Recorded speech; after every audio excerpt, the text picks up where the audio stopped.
এইরকম একটি family card আপনাদের কাছে পৌঁছে দিতে চাই মা বোনদের কাছে। এবার ফ্যামিলি কার্ড দেওয়ার কথা বলে এক নারীকে ধর্ষণ করেছে বিএনপি নেতা।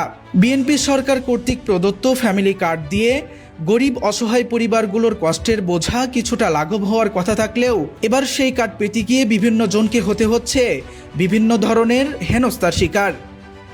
এমনই একটি ঘটনা ঘটেছে ফরিদপুর শহরের আলীপুর এলাকায়। সেখানে বিএনপি নেতা সুজন শেখের বিরুদ্ধে ফ্যামিলি কার্ড ও বিধবা ভাতা কার্ড দেওয়ার কথা বলে ৪৩ বছর বয়সী এক নারীকে ধর্ষণ করার অভিযোগ উঠেছে।